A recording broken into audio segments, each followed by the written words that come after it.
আসসালামু আলাইকুম ওয়া রাহমাতুল্লাহি ওয়া বারাকাতুহু। আজকে আমরা শিখব নুক্তা দেখে অথবা কিছু চিহ্ন দেখে আমরা আরবি 29টি হরফ কিভাবে আমাদের মাথার মধ্যে আবিষ্কার করতে পারি সে সম্পর্কে। আমরা বিগত ক্লাসে শিখেছিলাম তিনটা নিয়মে আলিফ থেকে ইয়া পর্যন্ত পড়া। তার প্রথম নিয়ম হচ্ছে এক একটি হরফ এক একটি দমে অথবা এক একটি নিঃশ্বাসে পড়া, এবং দ্বিতীয় নিয়ম ছিল সেখানে একদমে 5টি হরফ পড়া, এবং 3 নাম্বার নিয়ম ছিল সেখানে যে কোন হরফের উপরে নুক্তা আছে এবং কার উপরে নেই সে সম্পর্কে। আর আজকেই এই ধারাবাহিকতা বজায় থাকবে যে নুক্তা দেখে হরফ চেনা অথবা নুক্তা ছাড়া আমরা কিভাবে কিছু চিহ্ন দেখে হরফ চিনতে পারি সে সম্পর্কে। এখন আমাদের এই ক্লাসে যাওয়ার আগে আমাদের চিনতে হবে এই যে চিহ্নগুলো এখানে রয়েছে এই চিহ্নগুলোর নাম কি। এই চিহ্নগুলোর নাম হচ্ছে আরবিতে এই চিহ্নগুলোর নাম হচ্ছে দাঁত। আরবিতে এই চিহ্নগুলোর নাম হচ্ছে দাঁত। এটা একটা দাঁত, এটাও একটা দাঁত, এটাও দাঁত, এটাও দাঁত, এটাও দাঁত। তার মানে আরবিতে এই চিহ্নগুলোকে দাঁত বলা হয়। চলুন আমাদের ক্লাস শুরু করা যাক। এই যে আলিফ থেকে জিম পর্যন্ত যে হরফ আমরা দেখতে পাচ্ছি এটা 3 নাম্বার নিয়ম। আমার বিগত ক্লাসের 3 নাম্বার নিয়ম ছিল আলিফ খালি বা নুকতা 1 নুকতা, তার উপরে 2 নুকতা, তার উপরে 3 নুকতা, জিমের পেটে 1 নুকতা। ঠিক অনুরূপভাবে আমি এখানে একবার পড়ে দেব, তারপরে এটা কেন হলো সে সম্পর্কে আপনাকে প্রশ্ন করা হবে বা সে সম্পর্কে জানানো হবে। যেমন এই হরফের নাম হচ্ছে আলিফ, বা, তা, সা, জিম, জিম, বা, সা, তা, বা, তা, তা। আমরা খেয়াল করি আলিফ থেকে জিম পর্যন্ত যে হরফ আছে তার মধ্যে এইটা হচ্ছে আলিফ, আর এখানেও এই একই রকম হুবহু এখানে চিহ্ন দেখা যাচ্ছে, তাহলে এটা হচ্ছে আলিফ। এটা হচ্ছে বা। এটা বা কেন হলো? এটা বা কেন হলো? কারণ আমরা পড়েছিলাম বায়ের নিচে 1 নুকতা, আর আমাদের জানতে হবে প্রতিটা হরফেরই নিশ্চয় 3 থেকে 4টা করে রূপ থাকে।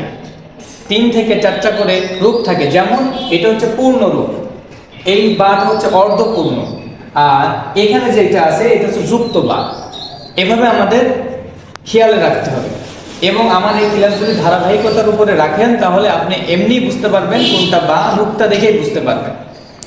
সুতরাং দেখেন এটা বা কেন হলো, এর প্রশ্ন হচ্ছে এক দাঁতের নিচে 1 নুকতা।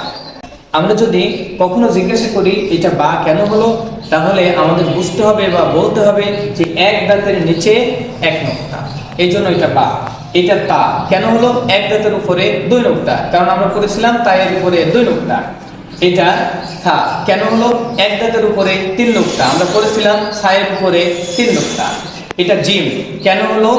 জিম এই জন্য হলো যে জিম চেনার একটা সহজ উপায় আছে, সেটা হচ্ছে এই যে জিমের ঘাড়ের অংশে এই যে অতটুকু এই অংশে একটু ফাঁকা আছে, একটু কি আছে? একটু ফাঁকা আছে। দেখেন তো এই যে জিমটা এটা হচ্ছে যুক্ত জিম। এই যুক্ত জিমের উপরেও ঘাড়ের উপরে একটু ফাঁকা আছে, ঘাড়ের উপরে একটু ফাঁকা আছে এবং নিচে 1 নুকতা।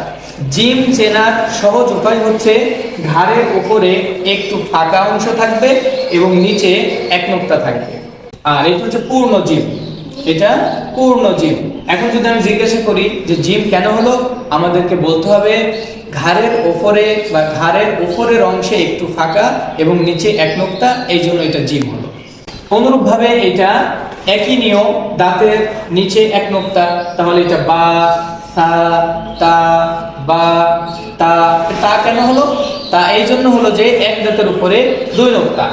এইটাও তা, এটাও তা, কারণ আমাদেরকে বুঝতে হবে উপরে 2 নুকতা থাকা মানে সেটা হচ্ছে তা, কারণ আমরা পড়েছিলাম যে উপরে 2 নুকতা তায়ের আছে, উপরে 2 নুকতা তায়ের আছে। আজকের যেহেতু ক্লাস জিম পর্যন্ত, সেহেতু আমাদেরকে উপরে 2 নুকতা থাকা মানে তা, এতটুকুই বুঝতে হবে। ঠিক অনুরূপভাবে এই হরফটার নাম হচ্ছে বা, থা। থা কেন হলো? এই জন্য হলো যে এক দাঁতের উপরে 3 নুকতা। এটা জিম কেন হলো? ঘাড়ের উপরের অংশে একটু ফাঁকা আছে, নিচে এক নোক্তা, এই জন্য এটা জিম হলো। এটা কি হলো? এটা কি? এটা হচ্ছে তা। কেন হলো? আমরা একটু বোঝার জন্য এটা শুধু সাধারণ একটা দাগ দিয়ে উপরে দুই নোক্তা দিলাম, এই জন্য দিলাম যে আমরা যেন যে কোনো জায়গায় যে কোনো ভাবে যদি থাকে আমরা যেন একটু বুঝতে পারি যে উপরে দুই নোক্তা, তার মানে এটা তা। এই জন্য এই দাগটা ব্যবহার করে উপরে দুই নোক্তা দেওয়া হলো আমাদের বোঝার স্বার্থে, বোঝার জন্য।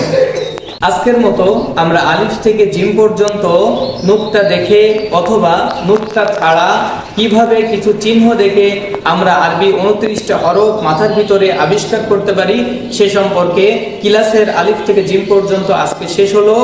পরবর্তী ক্লাসে থাকবে হা থেকে র পর্যন্ত, পরবর্তী ক্লাসে থাকবে হা থেকে র পর্যন্ত, এবং এই হা থেকে র পর্যন্ত ক্লাসের মধ্যে থাকবে আলিফ থেকে র পর্যন্ত চেনার জন্য 10টি হরফ।